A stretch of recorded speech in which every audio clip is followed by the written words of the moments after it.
my God, y'all, I am so nervous to see you again because it's been literally forever since I posted a video, at least a talking head video. Today is going to be a little bit different. I know you guys have come to my channel for how-tos and all kinds of other stuff related to business, but we've been getting a little bit more personal on this channel, and I like the direction that it's going. It's giving me new creative juices, and I really wanted to talk about something that I think a lot of you have noticed if you follow me on my other social media channels, particularly Instagram, because that's where I post the most. I can't help it. I'm a millennial.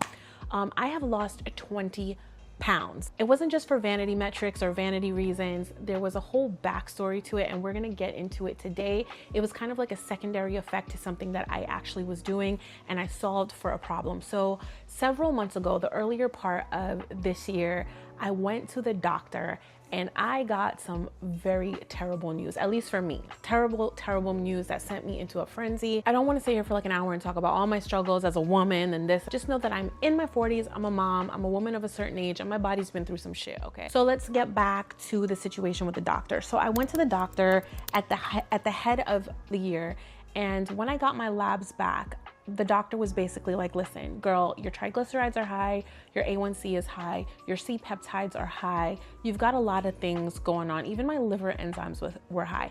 And I knew my liver enzymes would probably be high because I am a drinker. I'm not a heavy drinker, I don't drink every day, but when I drink, I drink. All of these things are in a very not ideal range. They weren't like off the charts, but they weren't good. And the way he was talking to me, you could tell, and I knew for myself, just based on my family's history, that if I kept trending in that direction, I would end up in a place that I didn't want to be. So I want to talk specifically about weight. So if weight and the discussion about weight and body comp and all that stuff triggers you, you might want to fast forward through the video and skip over this part about the weight. But I think it's an important part because it illustrates to you that I was never obese. I was never considered overweight by the American standard.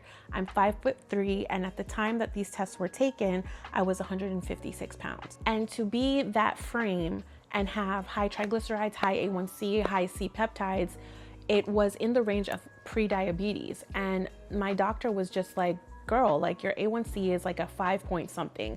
I can't remember the exact number, but it was in that range of pre-diabetes.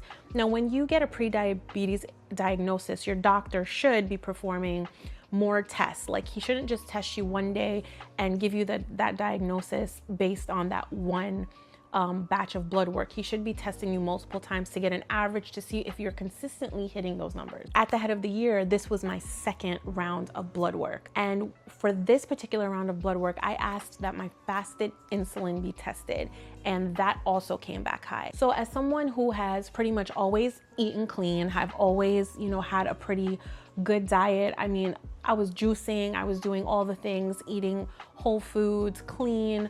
I was bugging out, okay? I could not understand why this was happening to me, and the last thing I wanted to do was trend towards diabetes. Pre-diabetes was enough for me. I was like, we gotta do something. Then I flipped into researching. So let's talk about the research. I did a ton of research. I watched so many videos by Dr. Jason Fung and Dr. Pradeep Jamnadas. He's based out of Orlando.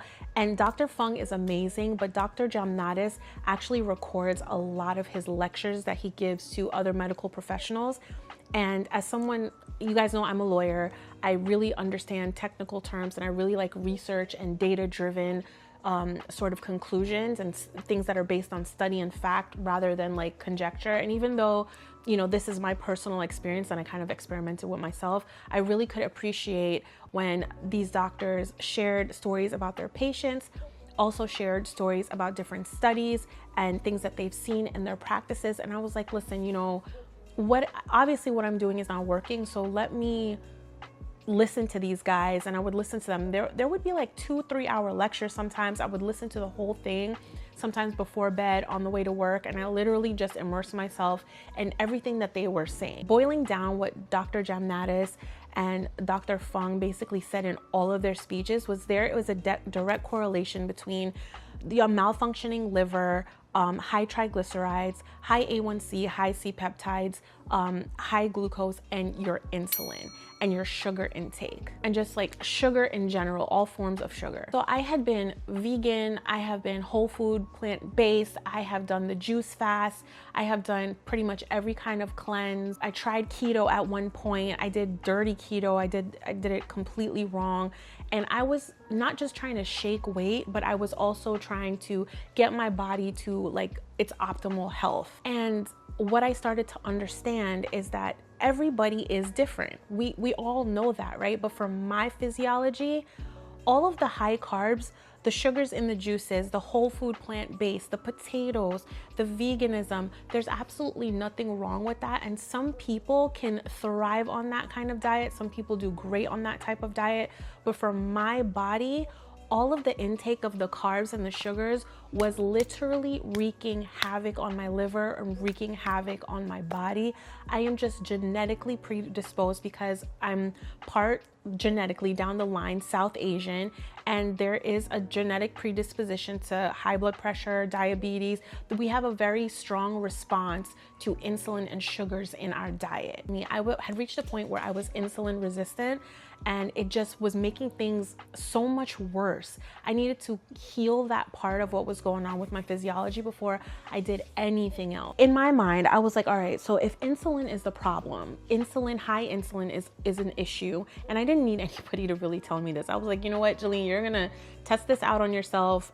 You're not getting on any medication. You're not doing any of that right now. You can figure this out, right? You're at a point where things can be reversed. I was like, if insulin is supposed to be the problem, then why don't I get a handle on my insulin and see what happens? So my plan of action was address insulin and glucose. So the very first thing that I did was I got a glucose monitor. Hear me out, hear me out. I know it's ugly. I know it's tacky. People don't like it. It's in your arm. People could see it.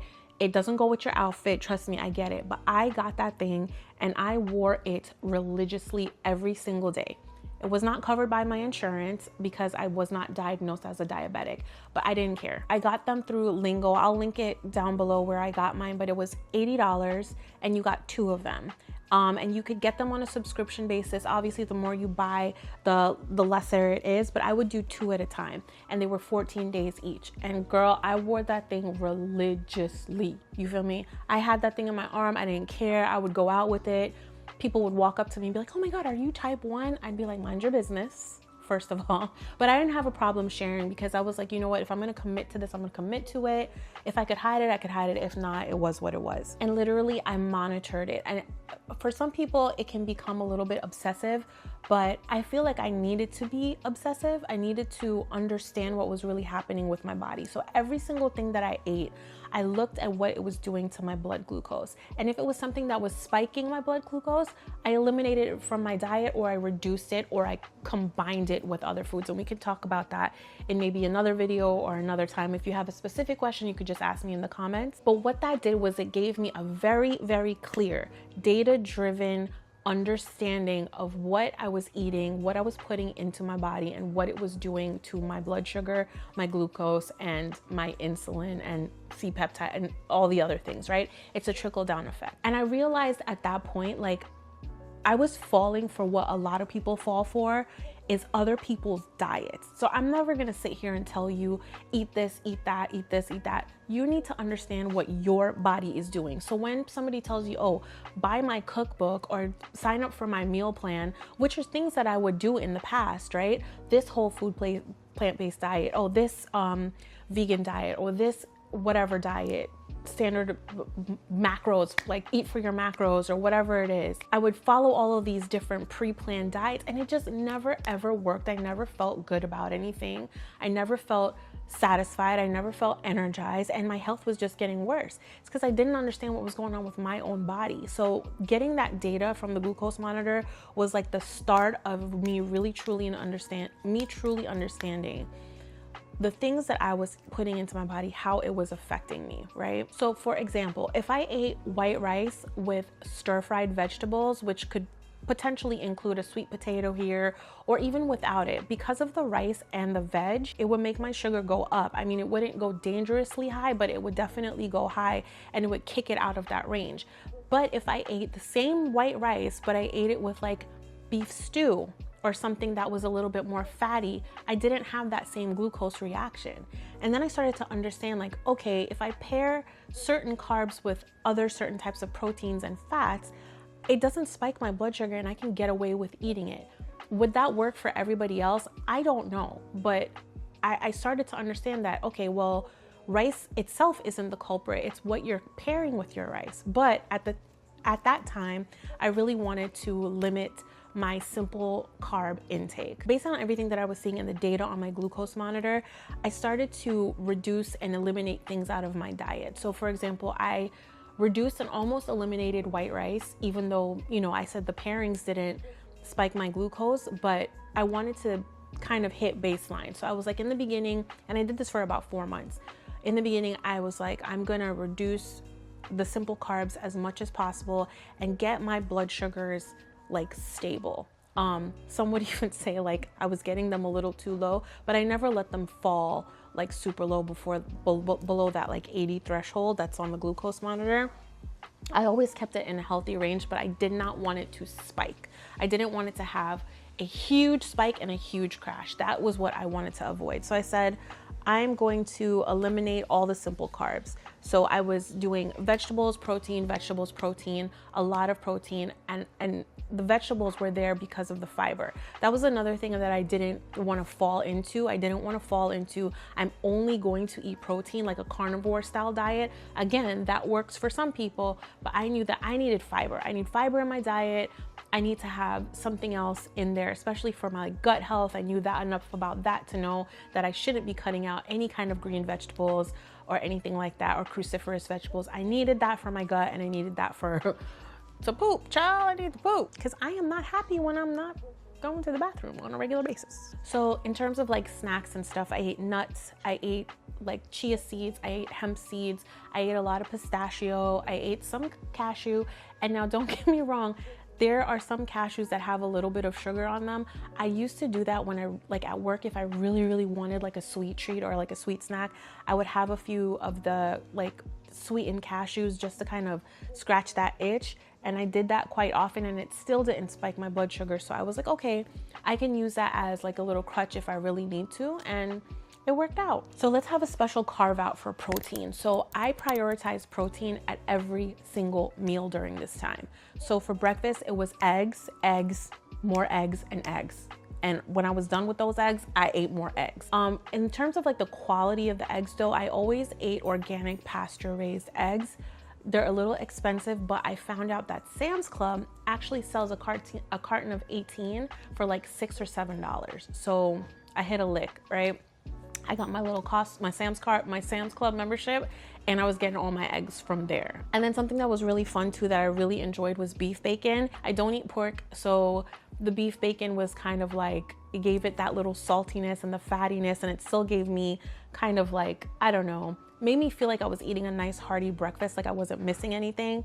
But I ate that a lot as well. It was like a keto style diet if you really boil it down, but I refused to label it as keto. I just did not want to put any sort of dietary label on it. I was eating for the things that were not spiking my blood sugar into a dangerous range. If that meant there was a little bit of sugar on a cashew and I ate it, I guess in some people's mind, if you're on keto, you're not gonna do it, but on Jalene's diet, I ate it and I was fine. Okay, so now it brings me to fasting, which was another phase. So now we're like in month 3, 4, and you know, I'm feeling good. The scale is moving. It really was like a secondary thing. I wasn't really focused on that so much because I was like, girl, you need to make sure that your A1C and your glucose levels and all this pre-diabetic stuff that you've got going on is under control, okay? I don't care about what the scale is saying at the moment, right? So at this point, I took it up a notch and I was like, you know what? I fasted before. I've done 20-hour fasts. I've done 22-hour fasts. I've done 1 meal a day. I've done all of those things, right? And I've had great results, but it was more for vanity purposes than it was for like, because I wasn't aware of what was going on. You know, this kind of all just hit me like a ton of bricks out of nowhere. I started off with an 18-hour fast. Like I said, I'd been fasting before. I had tried it before. So fasting really wasn't like a new concept to me, and it wasn't hard for me to like reacclimate to because I knew how to do it. I had a 6-hour eating window, and that was enough for me. It would during my working hours and then flow into when I got home, so I'd still be able to eat dinner with my family and have a little bit of a snack or whatever and be completely fine. And I was satisfied, right? I would go to bed and I would be fine, and I would wake up in the morning. I still had a cup of coffee. I would have coffee with stevia rather than sugar, and I would always use heavy cream versus like regular milk or any sort of like flavored creamers. And that never broke my fast. My insulin's always still stayed in of the very low range. It never spiked my blood sugar. So I continued to have my coffee, my water. I wasn't doing any sodas or anything during that time. I was strictly, keeping it real cute, real clean, and fasting for 18 hours, eating for 6 hours. And that could potentially work for you as well. You can move your eating window up and down, or however you feel like it fits into your day and your lifestyle. That's what I did. It wasn't very complicated at all. I know I'm like yapping and rambling and going on and on and on, but it was not complicated at all. So at this point, like we're 4 months into this thing. It's like almost up to the 5th month that I'm doing all of these making all of these changes and adjusting my lifestyle or whatever the hell you want to call it. I go back to the doctor and we do the blood work all over again. We do all the same tests or whatever. Comes back, I'm blown. A1C is back to normal, C-peptide's back to normal, triglycerides are down back into normal range, A1C is good, all the numbers are good, liver enzymes are good, and I'm just completely blown away at this point because I'm like, wow, in 4, almost 5 months, I've completely like changed this physiology, what was going on with my body. And I just was like, damn, like if people really knew they could really avoid going, who's drag racing down in the neighborhood? People could really avoid going down the path of like developing diabetes and all these other like chronic illnesses just by virtue of like making some changes. And I was so blown away and so proud of myself for sticking to the course, right? So then I was like, let's turn up. Okay, so everything is looking good. Girl, what you want to do next? Do you want to get back to your pre-baby weight before you became a mom? What you want to do? And I was like, hell yes.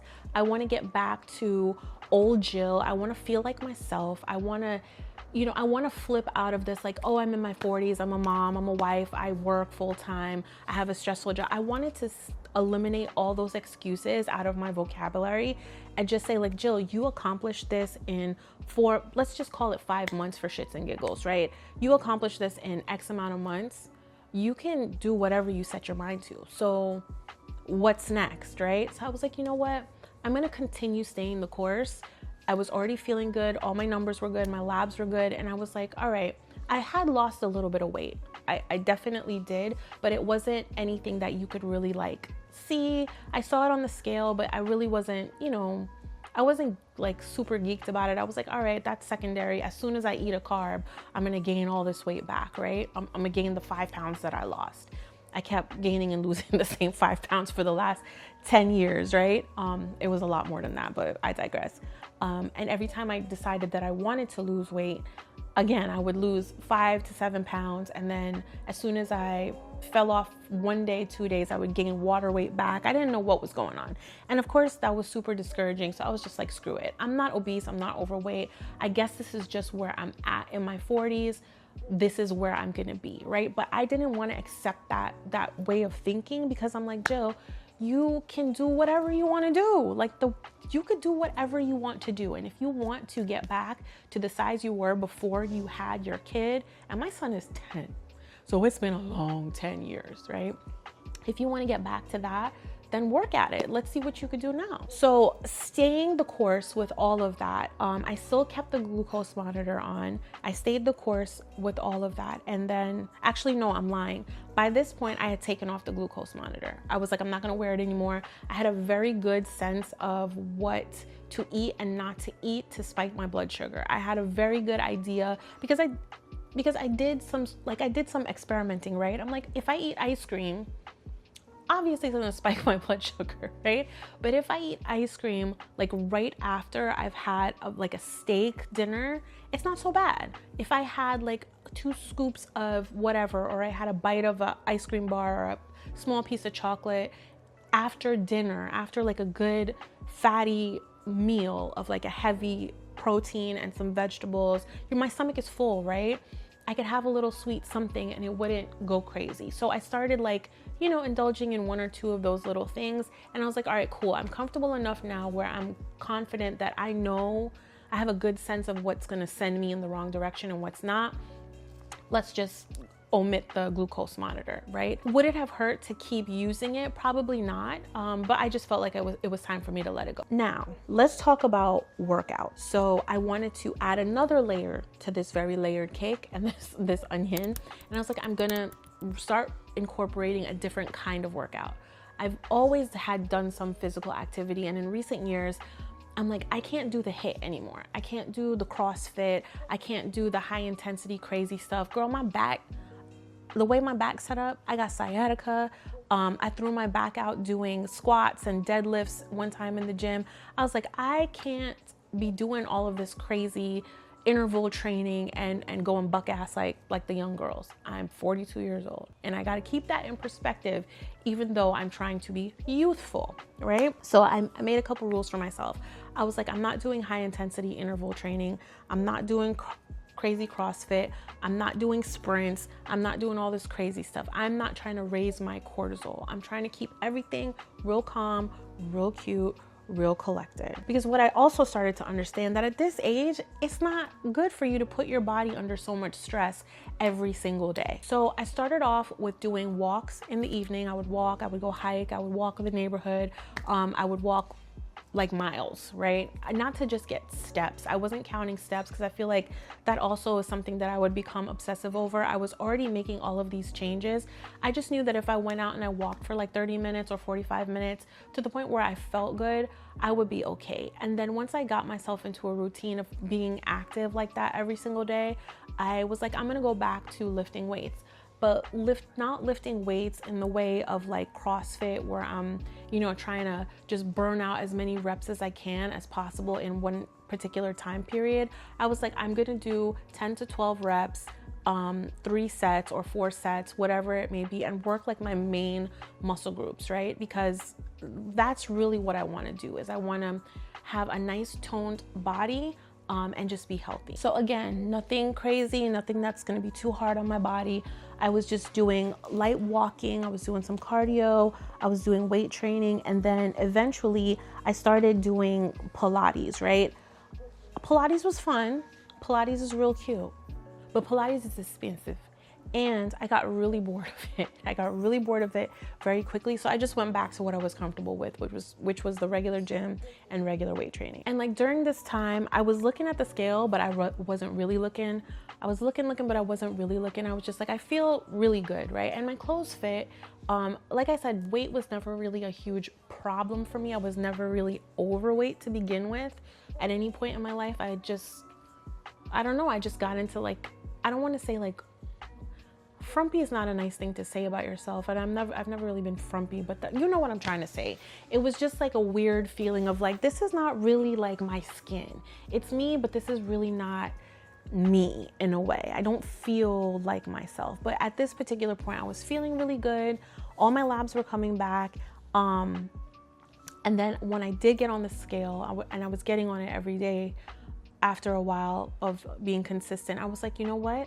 The numbers are trending down, right? And there'd be days I'd get on and like weeks I'd get on and I'd be like, damn, like I lost 2 pounds this week. Like I lost 3 pounds this week. And I didn't believe it. I'd be like, oh, it's water. Because you know, sometimes you get on the scale, it fluctuates, your cycle's on, it's off, it's this, you know, I don't know, you might've been in the sauna too long, or you don't know, you might've had a little bit too much salt, and the scale, especially for women, it just goes up and down, and it can be really discouraging. So I didn't always believe it.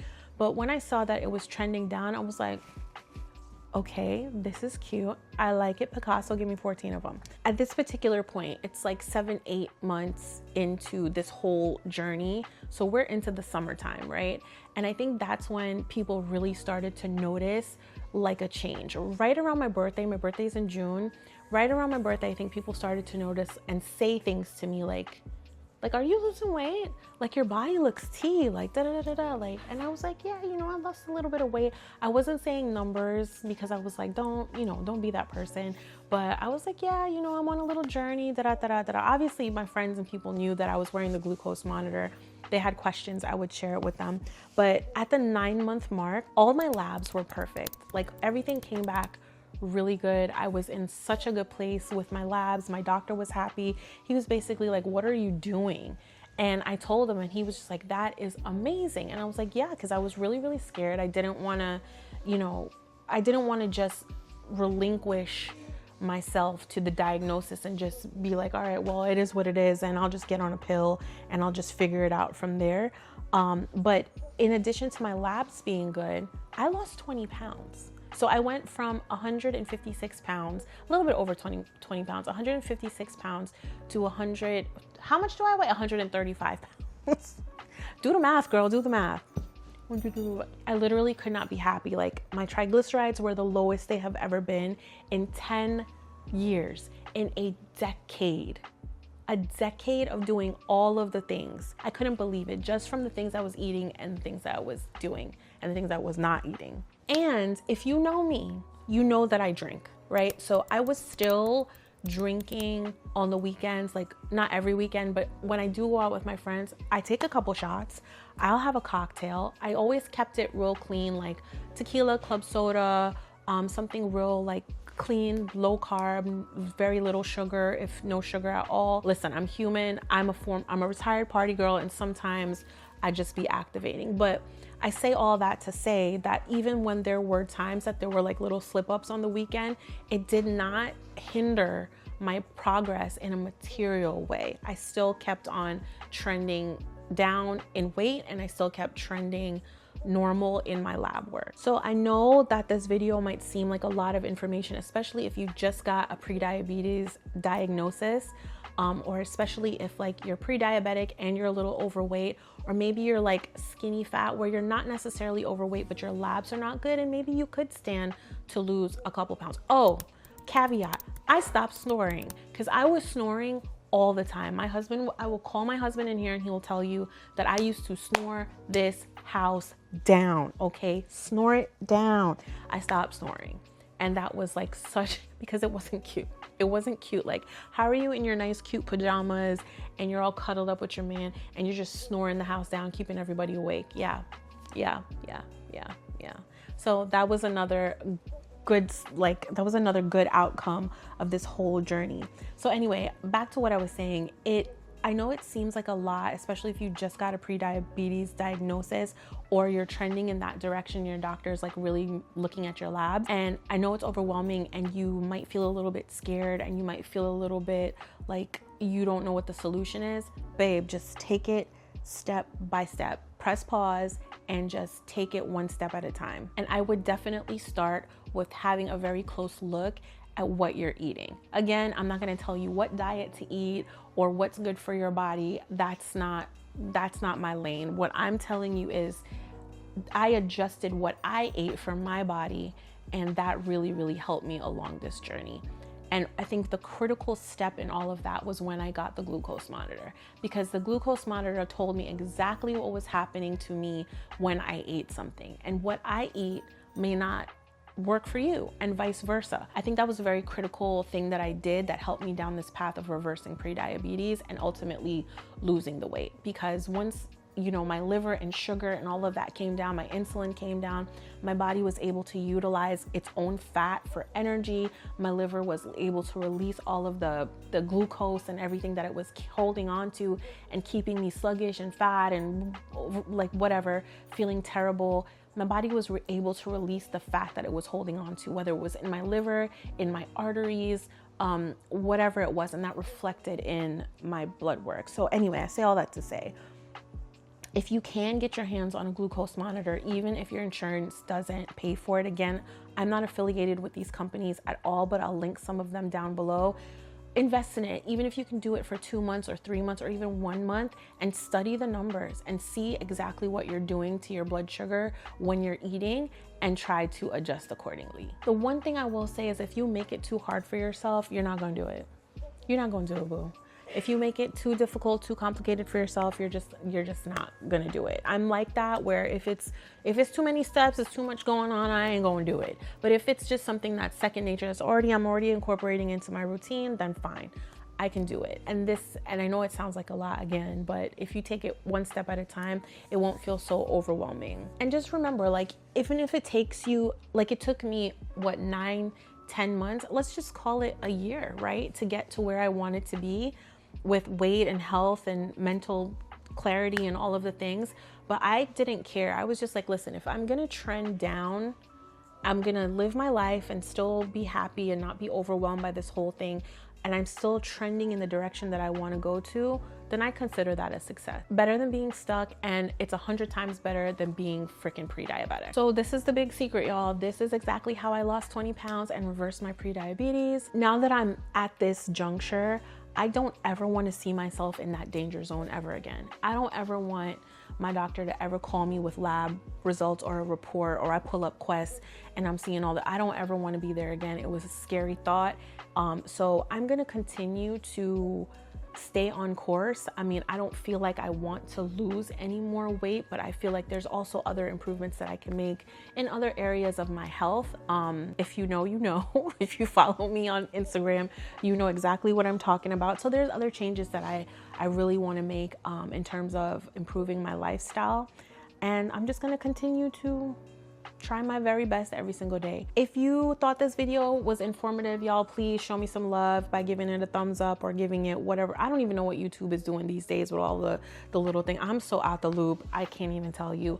But if you also want to share some recipes or share any information, please feel free to do so in the comments.